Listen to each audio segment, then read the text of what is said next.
Hello, আসসালামু আলাইকুম। It's me Lina Fatema. সবাই কেমন আছেন আপনারা? আর আজকের লাইভ আমি কোনো প্রোডাক্ট নিয়ে আসিনি। আজকের লাইভটা হচ্ছে সম্পূর্ণ আমাদের মেলার ডিসকাস নিয়ে। তো মেলাতে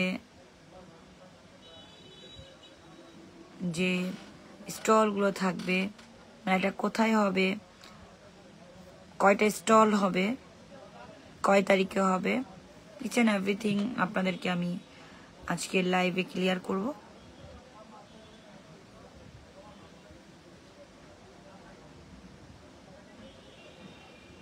তো সেক্ষেত্রে আপনারা সবাই আমার সঙ্গে, যারা স্টল নিয়েছেন তারা তো অবশ্যই কমেন্টস করবেন, আর যারা নেননি বা যাদের মনে কোনো কোশ্চেন আছে তারাও কিন্তু আমাকে জানাবেন। আর লাইভটা ক্লিয়ারলি দেখতে এবং শুনতে পাচ্ছেন কিনা প্লিজ আমাকে জানাবেন। আসসালামু আলাইকুম। ওয়ালাইকুম আসসালাম।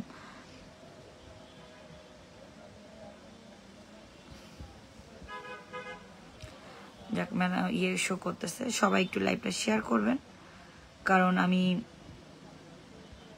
যে বিষয়টা নিয়ে আলাপ আলোচনা করতে আসছি এটা খুবই গুরুত্বপূর্ণ যারা কিনা মেলায় অংশগ্রহণ করতেছেন তাদের জন্য। আমি লাইভটা একটু শেয়ার করে দিই। এটা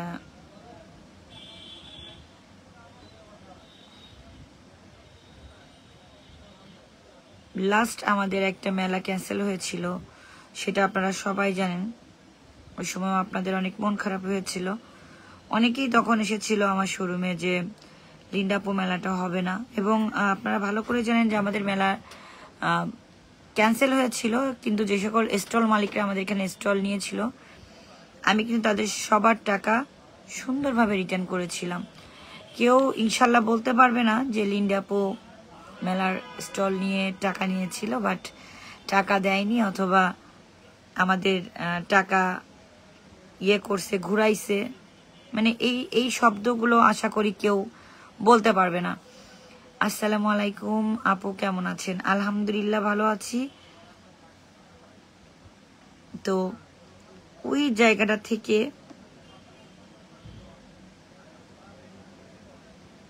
আমাদের মেলাগুলো যেগুলো ক্যান্সেল হয়ে গিয়েছিল সেটা নিয়ে আমরা কথা না বলি, মন খারাপ না করি। এখন যেহেতু স্বাধীন বাংলাদেশ, তো স্বাধীন বাংলাদেশের পরে যেটা প্রথম মেলা, তো সেটা কিন্তু ইনশাল্লাহ খুলনা অনলাইন সেলার গ্রুপই অ্যারেঞ্জ করেছে। আপু, আপনারা যারা লাইভটা দেখতেছেন প্লিজ একটু লাইভটা আপনাদের আইডিতে শেয়ার করবেন, কারণ আপনাদের আইডিতে যদি শেয়ার করা থাকে দেন অনেকেই জানতে পারবে যে মেলাটা হচ্ছে এবং কোথায় হচ্ছে, স্টল ফি কেমন। অনেকের অনেক কোশ্চেন থাকে, অনেকের এরকমও কোশ্চেন থাকে যারা কখনো কোনোদিনও মেলা করেননি, যে আপু এরকম ভাবে কোশ্চেনটা করে যে আপু আমি তো আপনার গ্রুপে কোনো সেলার না, আমি কি স্টল নিতে পারবো? তো প্রথম কথা হচ্ছে হ্যাঁ, আপনারা অবশ্যই স্টল নিতে পারবেন। নুসরাত জাহান লিখেছেন আসসালামু আলাইকুম। ওয়ালাইকুম আসসালাম। এমডি মামুনেস লিখেছেন আসসালামু আলাইকুম আপু, কেমন আছেন? আলহামদুলিল্লাহ ভালো আছি। তো এই যে সাদিয়া রাকা আপু লিখেছেন আপু আমি স্টল নিতে চাই, কয় তারিখের ভেতর কনফার্ম করতে হবে জানান। এই যে একটা প্রশ্ন, আমি আপনাকে বলে দিচ্ছি, আমাদের স্টল সংখ্যা 65টা। তো 65টা স্টলের 40টা স্টল শেষ, আর 25টা স্টল আছে। তো এই 25টা স্টল যতক্ষণে কনফার্ম হয়ে যাবে ততক্ষণ আমি দিতে পারবো। আমাদের স্টল শেষ, সেটা এমনও হতে পারে 2 রাত, 3 রাত, 4 রাত, 5 রাতও যেও শেষ হয়ে যেতে পারে। আবার এমনও হতে পারে যে মেলার আগেও দেখা যাচ্ছে যে আমাদের 5টা স্টল থেকে গেল। তো আসলে এটা বলা সম্ভব না যে লাস্ট ডেট কবে। আপনার যদি নেওয়ার ইচ্ছা থাকে আপনি টাকা দিয়ে বুকিং করে স্টল নিয়ে নেন। আর আশা করি আমাদের মেলাগুলোতে যারা আপনারা কম বেশি সবসময় অ্যাটেন্ড করেছেন, তো তারা খুব ভালো করেই জানেন যে আমাদের মেলায় কতটা রেসপন্স আসে। তো খুলনার মধ্যে এমন অনেককেই দেখেছি যারা শুধু স্পন্সর ওঠানোর জন্যই মেলা করতে আসে। সেলাররা কষ্ট পায়, সেলারদের সেল থাকে না, কিন্তু মালিক কর্তৃপক্ষ কিন্তু লাভবান হয়ে বেরিয়ে যায়। এরকম বহুত দেখেছি। আসলে সেই প্রসঙ্গে কথা বলতে চাই না। আমরা কিভাবে আমাদের মেলাটাকে সুন্দর করে তুলতে পারি কিভাবে রেসপন্স করতে পারি, কিভাবে মানুষদেরকে আমাদের মেলায় আমন্ত্রণ করে আনতে পারি, এটাই হচ্ছে মুখ্য বিষয়। আর এবারও কিন্তু আমাদের মেলার যে জাঁকজমকতা যেটা থাকে, কালার ফেস্ট, তারপর মেহেদি উৎসব, তারপর হচ্ছে আপনার ফুচকা পার্টি, ইনশাল্লাহ সবকিছুই থাকবে মেলাতে। কোনো রকম কোনো কিছুর কমতি থাকবে না। আর আমাদের মেলাটা হচ্ছে গিয়ে প্রাণের মেলা। রিপন ভাইকে আমরা এইভাবেও মাথা ঠেসে ধরে রঙের মধ্যে চুবাবো, সেই ভিডিও আমরা করব ইনশাল্লাহ, সেই ভিডিও আমরা ছাড়বো। জাহিদ ইসলাম, রিপন ভাই আসসালামু আলাইকুম। ওয়ালাইকুম আসসালাম। আপু মেলাটা আরো আগে করলে ভালো হতো, পুজোর সময় তো বেশিরভাগ স্টুডেন্ট বাসায় চলে যাবে। আপু পুজোর সময় স্টুডেন্টরা বেশিরভাগ কয়জনই আর খুলনায় থাকে, কিন্তু ছুটির সময়টাই কিন্তু সবাই মেলায় বেড়াতে আসে। এবং পুজোর এমন একটা সময় সবার হাতে কম বেশি টাকা থাকে, আর মাসের একদম একটা সুন্দর টাইম, যেই সময় সবার হাতে কম বেশি টাকা থাকে। সো আমাদের মেলা ইনশাল্লাহ ভালো জমবে। তো আশা করতেছি আপনাদের সবার মানে সহযোগিতা ইনশাল্লাহ পাবো। আর যারা কিনা স্টল নিতে যাচ্ছেন, চিন্তা করতে করতেই কিন্তু স্টল শেষ হয়ে যাবে। গতকালকে যখন ডিক্লেয়ার দিয়েছিলাম, এক ডিক্লেয়ারেই আমাদের প্রথম দিন যেদিন ডিক্লেয়ার দিয়েছিলাম সেদিনই আমাদের 25টা স্টল সেল ছিল, সবাই বুকিং এ রাখছিল। আর গতকালকে ওই 25টার সাথে আরো 15টা হয়ে 40টা সেল। এটা কিন্তু কোনো বুকিং না, সেল। আমরা মৌখিক কথায় বুকিং রাখি না।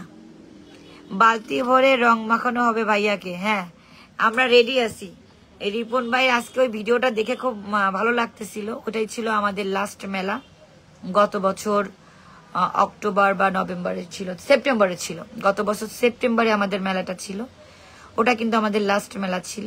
যাই হোক, যে কাহিনীগুলো আমাদের সাথে ঘটছে সেটা আমরা আর বলে মন খারাপ করতে চাই না।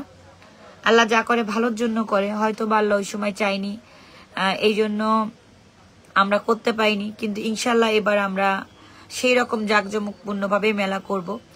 আর যে সকল সেলাররা আছেন, আপনাদেরকে আমার একটা কথা আগেও ছিল, এখনো আছে, ভবিষ্যতেই একটা কথাই বলবো। এখন থেকে শুরু হয়ে গেছে মেলা আমেজ, ঠিক। তো কথাটা হচ্ছে, আপনার মনে করেন খুলনাতে অনেকগুলো মার্কেট আছে, তো মার্কেট মালিকদের সাথে গ্যাঞ্জাম থাকতেই পারে, বাট দোকান মালিকদের সাথে কিন্তু কোনো গ্যাঞ্জাম থাকা উচিত না। কথা কিন্তু সত্যি, খুলনা থেকে অনেকে বাইরে যায়, কিন্তু এরা যাদের বাড়ি তারা কিন্তু টাকা পয়সা ইনকাম করে সারা দেশ বিদেশে আসে খুলনা থেকে, ঠিক। এবার আমি যেটা বলতেছিলাম এটা একটু শেষ করি। তো আপনাদের জেরিন লিখেছে আসসালামু আলাইকুম, কেমন আছো? আলহামদুলিল্লাহ ভালো আছি। তো যেটা বলতেছিলাম যে দেখেন, কে কার কাছে মেলা করতে যাচ্ছে সেটা দেখে তাকে স্টল দিব না, আমি এই মনোমানসিকতা নিয়ে চলাফেরা করি না। কারণ খুলনাতে আমার 23-24টা মেলা হয়েছে, তো সব থেকে বেশি মেলা করছি। তাহলে তো আমার সঙ্গে যারা মেলা করছে তারা এক একজন এমনও আছে, যেমন লাজ আমার সাথে 20টা মেলা করছে। তো তাই বলে কি লাজ অন্য কোথাও মেলা করেনি? করেছে। এরকম অনেকেই মেলা করেছে। তো এই চিন্তাটা কখনোই আপনাদের মাঝখানে রাখবেন না। খুলনার মানুষ তোমার মেলার অপেক্ষায় বসেছিল, আল্লাহ তাদের কথা শুনেছে। আনিকা রহমান, হ্যাঁ ঠিক। কালি লিখেছে আসসালামু আলাইকুম আপু, কেমন আছেন? আলহামদুলিল্লাহ ভালো আছি। নীরব মন্ডল লিখেছেন হাই আপু, কেমন আছেন আপনি? জি ভাই আলহামদুলিল্লাহ ভালো আছি। তো ওই জায়গাটা থেকে বলবো, মেলা যেই করবে না কেন, যেই আয়োজকই মেলা করবে না কেন, আপনারা সেলার সব জায়গায় স্টল নেওয়ার ক্ষমতা আপনাদের আছে। সো কে কার মেলা কবে করেছেন এই জিনিসটা আমরা মাথা থেকে ঝেড়ে ফেলি। আমার কাছে কোনো স্বজন প্রীতি নেই, আমার কাছে কোনো হিংসা নেই। আপনি যেখানে ইচ্ছে মেলা করতে পারেন, সেটা নিয়ে আমার কোনো হেডেক নেই। আপনার জন্য ছোট্ট একটা গিফট রেডি করেছি, ইনশাল্লাহ আসলে দেবো। খুলনার বাইরে আছি ইনশাল্লাহ। সরি আমি স্টল নিতে পারলাম না, ইনশাল্লাহ আপু নেক্সট। আপু মেলা কি সেপ্টেম্বরের? ক্যাপশনে আছে অক্টোবর। আপু আপনার ক্যাপশনে লেখা আছে কিন্তু অক্টোবর। 11, 12, 13, 10, 11, 12 আপনার অক্টোবর লেখা আছে। আমিও সবচেয়ে বেশি মেলা করেছি তোমার সাথে। হ্যাঁ, আসলে সেটাই বলছি যে আপনারা যারা সবসময় আমার সঙ্গে মেলা করেন, আমার মেলা করবেন, অন্যান্য সংগঠন আছে তারাও মেলা আয়োজন করবে, তাদের মেলাও করবেন। তো আমি কখনো এই মনোভাব নিয়ে ঘুরি না যে ওই মেলায় আপনি অংশগ্রহণ করেছেন বলে আপনি আমার গ্রুপে পোস্ট করতেও পারবেন না বা মেলাও করতে পারবেন না। আমি কখনো এই মন মানসিকতা নিয়ে ঘুরি না। আমার সঙ্গে যারা সবসময় থাকে তাদেরকে কিন্তু আমি বলেই রেখেছি তোমরা সব জায়গায় মেলা করতে পারো, সে তো এটা নিয়ে কোনো হেডেক নাই। মৃদু লিখেছে আসসালামু আলাইকুম। ওয়ালাইকুম আসসালাম। মেলা কবে? পুরো 1 মাস সময় আছে আমাদের প্রচারের জন্য। মেলা অক্টোবরের 10, 11, 12। সম্প্রসাদ তাড়াহুড়া করা যাবে না, আস্তে আস্তে ঢালতে হবে। ঠিক রিপন ভাই, আমার ভাবিরা ভিজাবো না, কিন্তু আপনারা এবার আমি নিজে হাতে ভূত বানাবো, আপনি রেডি থাকেন। গতবার তো আমি মানে বোঝার আগেই দেখি যে আপনাদের ওই পাশে হইহুল্লোড় আনন্দ সব শুরু, আমি দেখতে পাইনি বা আমি দেখতেও পাইনি। তো আমি এইবার কিন্তু সেই মিসটা আর করবো না। তো সেক্ষেত্রে আপনারা যারা মেলায় অংশগ্রহণ করতে চাচ্ছেন তারা কিন্তু একদমই ওই চিন্তা করে বসে থাকেন যে সবে তো ডিক্লেয়ার দিয়েছে, ঠিক আছে মেলায় স্টল নিব বা কিছু, এইরকম যদি লেন্দি প্রসেস করতে থাকেন তাহলে কিন্তু আমাদের মেলায় আপনি অংশগ্রহণ করতে পারবেন না। আর আমাদের একটা জিনিস ঘটে গেছে, সেটার জন্য আমি সরি প্রকাশ করতেছি। আমি আসলে ফার্স্টে আমরা অন্য একটা প্লেস নিয়েছিলাম, সেখানের ভাড়া তুলনামূলক কম ছিল বলে কিন্তু আমরা 5,000 টাকা স্টল ফি ধরেছিলাম। কিন্তু দুঃখের বিষয় আমাদের ওই জায়গাটা হাতছাড়া হয়ে গেছে, কারণ ওইটা হচ্ছে কি তারা নিজেরাই প্রোগ্রাম করতেছে, সো আমাদেরকে ভাড়া দিবে না। সো আমাদের ওই যে পূর্বের স্থান সেটা হচ্ছে গিয়ে আপনার বিজয়গাথা কমিটি সেন্টার শিববাড়ি। ইনশাল্লাহ আমরা ওইখানেই মেলা করব, এবং ওইখানে আমাদের মেলা কিন্তু পূর্বে ছিল 5,800, সেখান থেকেও কিন্তু আমি কমিয়ে 5,500 টাকা এনেছি।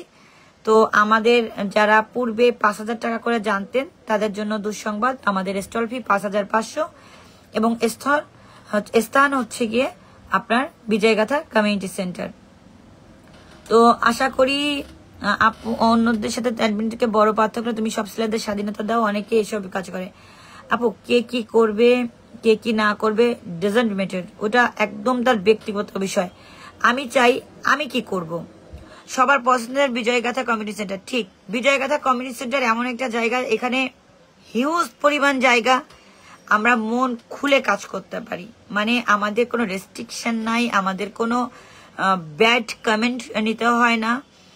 আসলে প্রিভিয়াস হিস্ট্রিগুলো না খুব খারাপ ছিল, মানে আমার মনে হয় এমন আমরা মনে এরকম ছিল যে মহিলারা রাস্তায় নামলে মানে কিছুটা তাদেরকে, আসলে আমি এই ব্যাড ল্যাঙ্গুয়েজ গুলো বলতে চাচ্ছি না, তো ওই চোখে দেখা হতো যে আপনি মেলা করতে হলে এগুলা দিতে হবে। তো আমি যখন বুঝলাম যে মেলার মধ্যে নোংরামি ঢুকে গেছে, আমি কিন্তু স্যালেন্ডার হয়ে গেছিলাম যে আমি আর মেলা করব না। আমি কিন্তু লিখেও দিয়েছিলাম যে আমি আর কখনোই মেলা করব না। মানে আমার সঙ্গে যে জিনিসগুলো ঘটছে, জিনিসটাগুলো কিন্তু খুবই বাজে ছিল। আমাদের গ্রুপেরই সোয়ান, ওরা ডেদাদের সাথে মিলে একটা মেহেদি উৎসব করেছিল এই কুরবানি ঈদে। শুনলে অবাক হবেন, আমি সেখানে মেহেদি দিতে যেতে পারিনি। তার কারণ আমি নাকি মেহেদি দিতে গেলে তাদেরকে মেহেদি উৎসব করতে দেওয়া হবে না। তার কারণ সবাই মনে করেছিল ওটা নাকি আমার মেহেদি উৎসব। হ্যাঁ আপু, উপর নিচতলা দুটা মিলেই মেহেদি মানে ও মেলাটা হবে, নিচতলা এবং দোতলা, পুরা বিল্ডিংটাই আমি হায়ার করেছি ইনশাআল্লাহ আল্লাহর রহমতে আপনাদের জন্য। তো ওই দিন ঈদের সময় চান রাত্রে সবার হাতে মেহেদি ছিল, আমার হাত ফাঁকা ছিল, আমি মেহেদি দিতে পারিনি। আমার সঙ্গে যেটা হয়েছে সেগুলো ছিল চরম অন্যায়, মজলুম ছিলাম আমি। তো অনেক সময় আমার হাজবেন্ডকে আমি বলতাম, খুব দুঃখ করে কাঁদতাম আর বলতাম যে আল্লাহ আমার দোয়া কবুল করবে না, আমি তো একজন মজলুম। তার কারণ হচ্ছে গিয়ে আমি তো বিনা অন্যায়তে জেল খাটছি, আমি বিনা অন্যায়তে সবকিছু আমার কাছ থেকে চলে গেছে, আমি তো কিছু করতে পারিনি। তো আমার দোয়া কি আল্লাহ শুনবে না? তো আসলে বলতে বলতে অনেক সময় আমি কান্না করে দিছি। আমি এই মুহূর্তে কান্না করতে চাই না, তার কারণ আমি এখন ওই কষ্টের জায়গাটা থেকে নিজেকে ওভারকাম করে নিয়ে আসছি। যেমন আমাদের মধ্যে নিশিতা মন্ডলকে কখনোই স্টল দিতে দেয়নি অন্য গ্রুপ, নাম ধরেই বলি। সোহাগ সরকারও দেয়নি, ফাতেমাও দেয়নি। তার কারণ ও আমার গ্রুপের একটা মডারেটর হয়েছিল। তো পরবর্তীতে আমি যেহেতু ওর মডারেটর হওয়াতে ঝামেলা হয়েছিল, ওকে কেউ স্টল দিচ্ছিল না, যেহেতু ওর একটা ব্যবসা প্রতিষ্ঠান আছে। তো আমি সেই জন্য আমি লাইভে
সরি,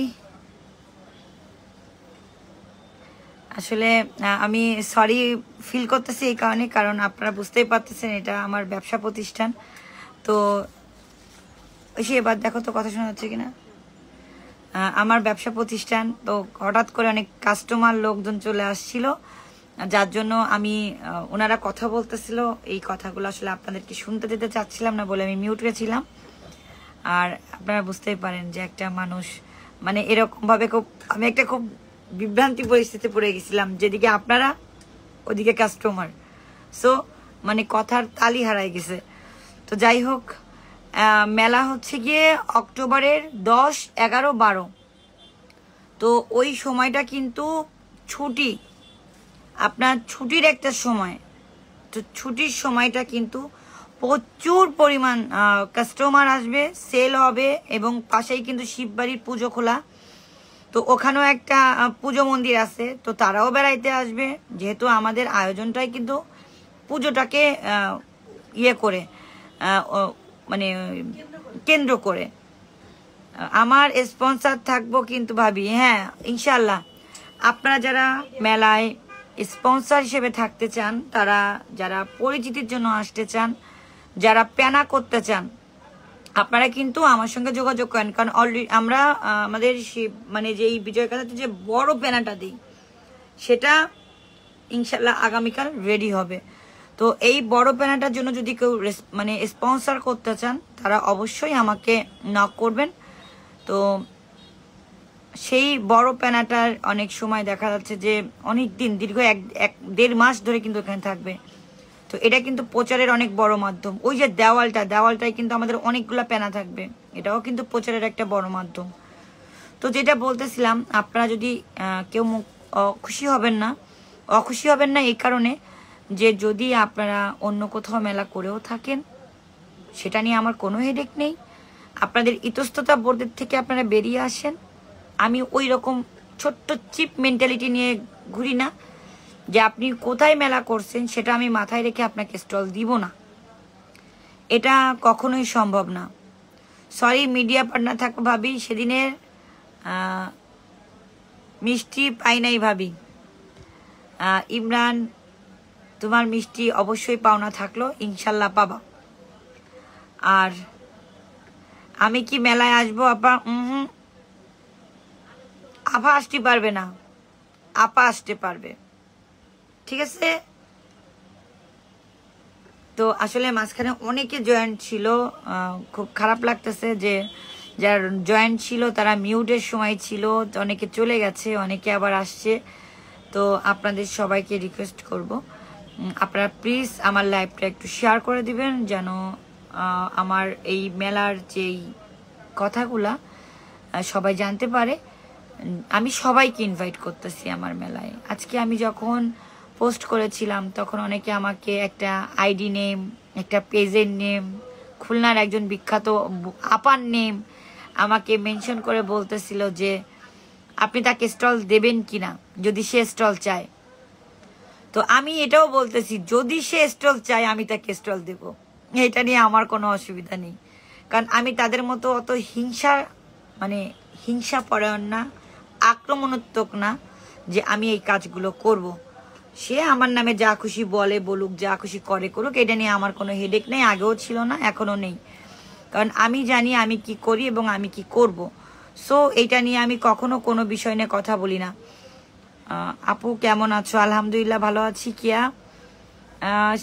আচ্ছা এখানে একটা মেসেজ, ওই যে আপু তুমি তোমার মেয়েকে দেখে আমার খুব ভালো লাগে, ও কত সুন্দর করে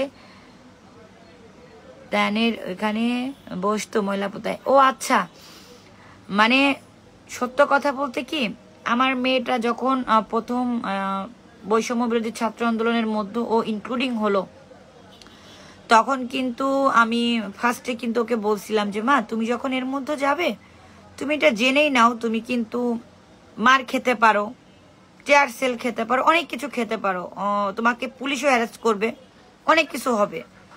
তো ও তখন একটা কথা বলছিল, আমি যাব, আমি আন্দোলনে যাব। তাই আমি বলছিলাম যে মাই খেতে পারবা? না, একটু মাই খেলাম, তো কি হয়েছে, তারপরেও আমি যাব। হ্যাঁ, ওর একটা ব্যাগ ছিল, আপনাদেরকে আমি যদি দেখাইতে পারতাম সে ব্যাগ, ওর ঘাড়ে একটা কালো ব্যাগ থাকতো। আপনারা ও যেদিন অ্যারেস্ট হয়েছিল সেদিনও দেখেছেন ওর ঘাড়ে কিন্তু একটা কালো ব্যাগ ছিল। ওই ব্যাগটার মধ্যে কি কি থাকতো জানেন?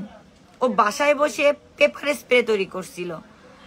আমি দেখাই আপনাদেরকে, সেই একটা ইয়ে দাও তো, এই যে এই দোকান, আমার দোকান থেকে এই যে যেই সেটিং স্প্রে, এই সেটিং স্প্রে ও একটা আমার ঘরে ছিল, আমি নিজে ব্যবহারের জন্য যে সেটিং স্প্রেটা ব্যবহার করতাম, তো ওই সেটিং স্প্রেটা ও হঠাৎ করে একদিন দেখি কি আমার সেটিং স্প্রে নাই। এখন আমি বলছি কি আমার সেটিং স্প্রে কই গেল, বলতেছে খুব মুখটুক অন্ধকার করে বলতেছে 1-2 দিন না সাজলে তোমার কিছু হবে না। তাই আমি বললাম কেন? বলে ওইটা দিয়ে আমি পেপার স্প্রে বানাইছি।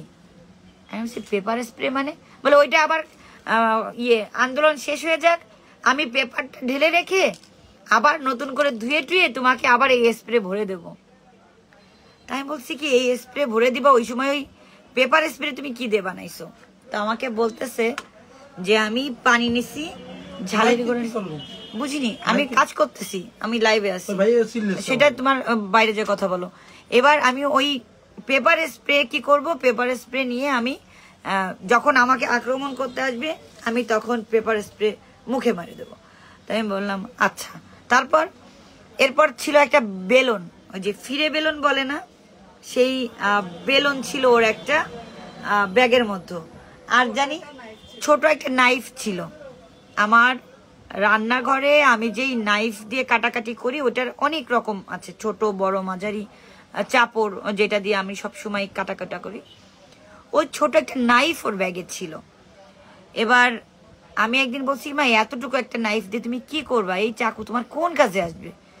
বলে কিছু না হোক হাতের মধ্যে নিয়ে কেটে দেবো। তাই আমি বললাম যে তোমারে করবে গুলি আর তুমি তার নাইফ দিয়ে মারবা, জীবনেও পারবা না। এরপর ওর কাছে কি মনে হয়েছে জানি না, যেহেতু আপনারা জানেন আমার নতুন বাড়ির কাজ চলতেছে, ও আমার দোতলায় দেখা যাচ্ছে যে অনেক রকম জিনিসপত্র রাখা আছে, যেহেতু কাজ চলতেছে, এই ছোট ছোট টুকরো লোহা বা তারপর হচ্ছে কি এই যে পদ্মার স্টান, এইগুলো যেমন টুকরো বের হয়েছে ওগুলো রাখা আছে।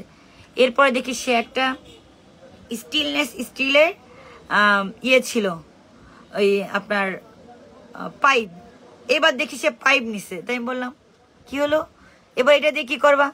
বলে লাঠি দিয়ে মারলে তো লাঠি ভেঙে যাবে, এজন্য পাইপ নিছি, আমরা পাইপ দিয়ে মারবো। তো আমি বললাম যে বাবা তোমরা অনেক ছোট, তোমরা বুঝতে পারতেছো না, আর বন্দুকের সামনে এই পাইপগুলা না কিছুই না রে মা, অহেতুক মাইর খাবা। তা বলো মাইর খেলে খাবো, তারপরও আন্দোলনে যাব। ইভেন যেদিনও আমার দোকানের সামনে থেকে অ্যারেস্ট হয়, আমি জানি না আমার লাইভগুলো সাংবাদিক ভাইয়েরা দেখতেছে কিনা, যারা এখানে উপস্থিত ছিল, ও কিন্তু অ্যারেস্ট হয়েছে ঠিক আমার শোরুম ক্লোজ ছিল, শোরুম থেকে আরেকটু সামনে, ওইখান থেকে অ্যারেস্ট হয়েছে। তো ওই সময় ওকে বাঁচানোর জন্য সবাই বলতেছিল যে ওনাকে ওই বাচ্চাটাকে ধরতেছেন কেন, এটা তো ওদের শোরুম, ও তো শোরুমে আসছে। আমার মেয়ে বলেন না আমি শোরুমে আসিনি, শোরুমে আমি কেন আসবো, শোরুমে আসার জন্য আমাদের স্টাফরা আছে, আমার আম্মু আছে, আমি শোরুমে আসিনি, আমি ছাত্র আন্দোলনে আসছি, আমি শোরুমে আসিনি। মানে ওই সাংবাদিকগুলো যেহেতু ওকে চিনে, তখন ওকে বাঁচানোর জন্য বলতেছিল যে আরে বাচ্চাটাকে নিয়ে যাচ্ছে লিন্ডাপুর মেয়ে, ওদেরকে আমরা চিনি, তো ওকে কিভাবে বাঁচাবো। তো ওই জায়গা থেকে তারা বলতেছিল যে ও হচ্ছে লিন্ডাপুর মেয়ে, এটা তো ফ্যাশন জোন বাই লিন্ডা ওদের শোরুম, ও শোরুমে আসছিল, ওকে কেন ধরতেছেন? সে একদম মুখের উপর ডিনাই করছে যে আমি শোরুমে আসিনি, আমি আমার ইসে আসছিলাম, আমি ছাত্র আন্দোলনে আসছিলাম, আমি কেন ইয়ে করব। মামি আমার চোখে গ্যাস লাগছিল, চোখ জ্বলে পুড়ে যায়, চোখ থেকে পানি পড়ছিল, খুব কষ্ট হচ্ছিল। অপরূপার সঙ্গে আরো 2টা মেয়ে ছিল, রাইসা আর হচ্ছে গিয়ে সাবিগুন, ওদের চোখে এতটাই, ওদের নাক চোখে মুখে এতটাই গ্যাস লাগছিল যে ওদেরকে ক্লিনিকে পর্যন্ত ভর্তি হতে হয়েছিল, কারণ ওরা বোঝে নাই। এটার জন্য বুঝতে হতো, কারণ যদি আপনার চোখে মুখে কখনো টিয়ার সেল লাগে, আপনারা চেষ্টা করবেন সঙ্গে সঙ্গে আগুন জ্বালিয়ে নিঃশ্বাসটা নেওয়ার, তাতে ওই যে ধোয়ার যে গ্যাসটা ওটা বিলীন হয়ে যায়, ওটাতে চোখ জ্বলে না বা কষ্ট হয় না। কিন্তু যারা না জানে তারা তখন হচ্ছে গিয়ে পানি খায়, পানি খেলে তখন কিন্তু সেটা আপনার জ্বলতে থাকে, এটা অনেক বাজে একটা অবস্থা ধারণ করে। তো সেক্ষেত্রে আপনারা এটা যারা জানে না, বা ওরা তো জানবে কি করে, ছোট ছোট বাচ্চারা, ওদের তো এগুলো জানার কথা না, তাই না? তো যাই হোক, ওই দিনগুলা সত্য বুকে হাত দিয়ে বলতে পারি, ওই দিনগুলো আমাদের সঙ্গে যারা রাস্তায় বসেছিল না, ওরা ছিল প্রকৃত দেশপ্রেমিক। যারা একবার মার খেয়েও পরের দিন আবারও চলে গেছে, মারেন মরবো তারপরও রাস্তা ছাড়বো না। আমার মেয়ে সকাল 12টার সময় অ্যারেস্ট হয়েছে, রাত 2টোর সময় ছাড়ছে। তাও 30 জন বিএনপি পন্থী উকিল যে তাদেরকে, মানে যেহেতু আন্ডার এজ 18 বছর হয়নি, সেই বার্থ সার্টিফিকেট নিয়ে যে যুদ্ধ করে ছাড়াই নিয়ে আসছিল। ওকে রাত্রে এনে ঘরে রাখছি, ও সকালবেলা ঘুম থেকে উঠেই দেখি যে নাই, কই গেছে, ও বের হয়ে গেছে ইসে ছাত্র আন্দোলনে চলে গেছে। বলে যে জেলে যাবো তারপরে আন্দোলন ছাড়বো না। ও চলে গেছে, ওর ফোন পে পিস পিস আমিও চলে গেছি। আমাদের সন্তানরা সবাই গেছে, আমার বোনের মেয়ে গেছে, আমার ভাইয়ের মেয়ে গেছে, আমার ভাসুরের মেয়ে গেছে, ছেলে গেছে, মানে কেউ বাদ রাখেনি। আপু খাবারের স্টল ফি কি একই? হ্যাঁ, আমাদের যে কতগুলা স্টল ফি আছে সব সেম। ও ভালো আছে।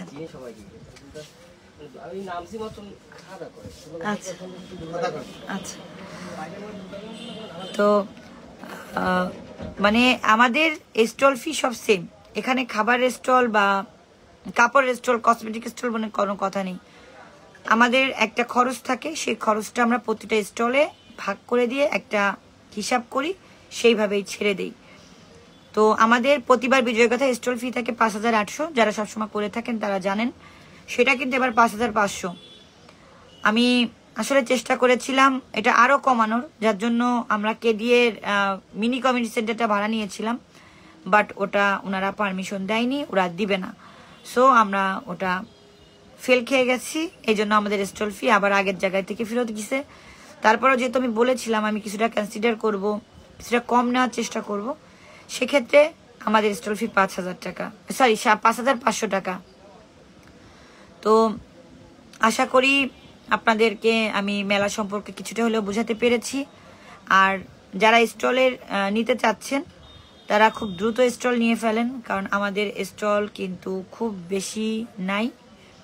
আর এই কটা স্টল বুক হইতে আমার মনে হয় না সর্বোচ্চ 2-5 দিনও সময় লাগবে, কারণ যেহেতু এই পুজোর আগে আর কোথাও তোমার ভাই স্বামীর কথাও বলো। জি ভাই, সেটাই তো বললাম যে আমার ভাসুরের ছেলে মেয়ে সবাই ছিল, স্বামী রোহান সবাই ছিল। আসলে আমাদের বাড়ির ছেলে মেয়ে মানে বউ থেকে শুরু করে আমরা সবাই রাস্তায় ছিলাম। এটা তো আর মানে বলার কোনো অপেক্ষাই রাখে না। আমি তো মনে করি যে মিঠু ভাইয়ের বউ যে নিজে কখনো হয়তো বা কোথাও যায় না, বড় ভাবি সেও কোথাও যায় না, তারাও কিন্তু মিছিলে ছিল, অস্বীকার করার কোনো লাইন নেই। ভাবি সেও মিছিলে ছিল। মানে আসলে সবাই চেয়েছিল একটা সুস্থ বাংলাদেশ। গাজী কিচেন আমি একটি স্টল নিব, অবশ্যই ভাই আমার দেওয়া নাম্বারে প্লিজ একটু কল করবেন, অথবা হোয়াটসঅ্যাপ আছে, যোগাযোগ করবেন। স্টলে ফুল টাকাটা দিয়ে বুকিং, মানে স্টলে ফুল টাকাটা দিয়ে স্টল নিয়ে নেবেন। আর কি বলবো, সবাই ভালো থাকবেন। আর অনেকক্ষণ লাইভে ছিলাম আপনাদের সাথে যেহেতু মেলা নিয়ে, তবে এইবারের মেলাটা সত্যি একটু অন্যরকম আনন্দ হবে। স্বাধীন দেশ মনে হবে কি জানেন, নিঃশ্বাস বুক ভরে নিঃশ্বাস নিচ্ছি, কোনো বাধা নেই। কেউ এসে বলবে না যে তুমি অমুক দল করো, তোমাকে মেলা করতে দেব না, তুমি অমুক করে দলে আছো, তোমার রেস্ট্রিক্টেড লাইফ, তুমি মেলা করতে আসছো, তোমাকে পারমিশন দিব না কারণ তুমি অমুক দলের। এই কথাগুলো আর বলবে না কেউ। আমার যদি সব ঠিক থাকে, আমি পারমিশনও পাবো, আমি মেলাও করতে পারবো। ওই জায়গাটা থেকে আমরা কিন্তু সবাই বেরিয়ে এসছি, ওই হিংস্রতা থেকে কিন্তু আমরা সবাই বেরিয়ে এসছি। তার জন্য কিন্তু মাঠে ছিলাম, মাইর খাইছি, জেল খাটছি, আমার বাচ্চা জেলে ছিল, আমার পরিবার, পুরো পরিবার রাস্তায় ছিল সব। আর মেলার যে স্পেশালিটিগুলো থাকবে সেটা হচ্ছে